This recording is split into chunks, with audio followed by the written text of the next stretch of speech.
क्या आपको भी हड्डी में इतना दर्द होता है रात को कि आपकी नींद खुल जाती है और जैसे ही पेन किलर लिया तो दर्द एकदम ठीक? तो यह कोई जादू नहीं है। हो सकता है आपकी हड्डी में भी एक छोटा सा विलन छुप कर बैठा हो, जिसे हम कहते हैं ऑस्टियोइड ओस्टियोमा।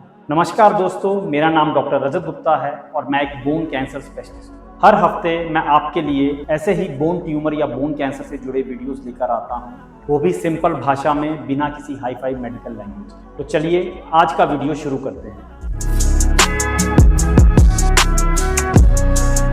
आज हम बात करेंगे एक ऐसे बोन ट्यूमर के बारे में जो बहुत छोटा सा होता है, लेकिन वो पेन इतना देता है कि पूछिए मत। तो ऑस्टियोइड ओस्टियोमा एक तरह का बिनाइन बोन ट्यूमर है, मतलब कि कोई कैंसर नहीं है। ये हड्डी के अंदर एक छोटा सा छाला होता है जिसे हम मेडिकल लैंग्वेज में नाइडस कहते हैं। वो नाइडस कुछ ऐसे केमिकल्स रिलीज करता है जिससे कि पेशेंट को इंटेंस पेन होता है और जैसे ही पेन किलर्स मिलते हैं वो पेशेंट एकदम ठीक हो जाता है। ये अक्सर टीन एज ग्रुप्स में ज़्यादा कॉमन होता है, लेकिन ये किसी भी एज ग्रुप में हो सकता है। ये किसी भी बोन में हो सकता है, लेकिन लॉन्ग बोन्स जैसे कि हमारी जांघ की हड्डी, टांग की हड्डी, हमारी बाजू की हड्डी या फिर हमारी स्पाइन में काफ़ी कॉमन होता है। इस बीमारी का टिपिकल सिम्टम होता है दर्द, जो कि मरीज को नींद से उठा देता है और पेन किलर लेते ही वो दर्द गायब हो जाता है। क्योंकि ये पेन किलर लेते ही दर्द गायब हो जाता है, इसलिए बहुत सारे पेशेंट्स कई महीनों तक बिना डायग्नोसिस करवाए या बिना डायग्नोज हुए दर्द की गोली खाते रहते हैं। तो अगला सवाल है कि आखिर इसको डायग्नोज कैसे करते हैं। तो ऑस्टियोइड ओस्टियोमा को डायग्नोज करने का गोल्ड स्टैंडर्ड टेस्ट होता है सीटी स्कैन।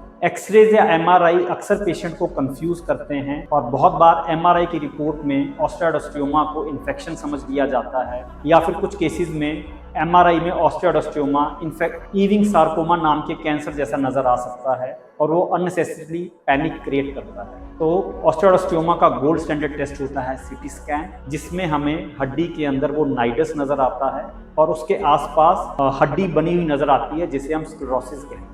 तो अब बात करते हैं कि आखिर ऑस्टियोइड ओस्टियोमा का इलाज कैसे हो।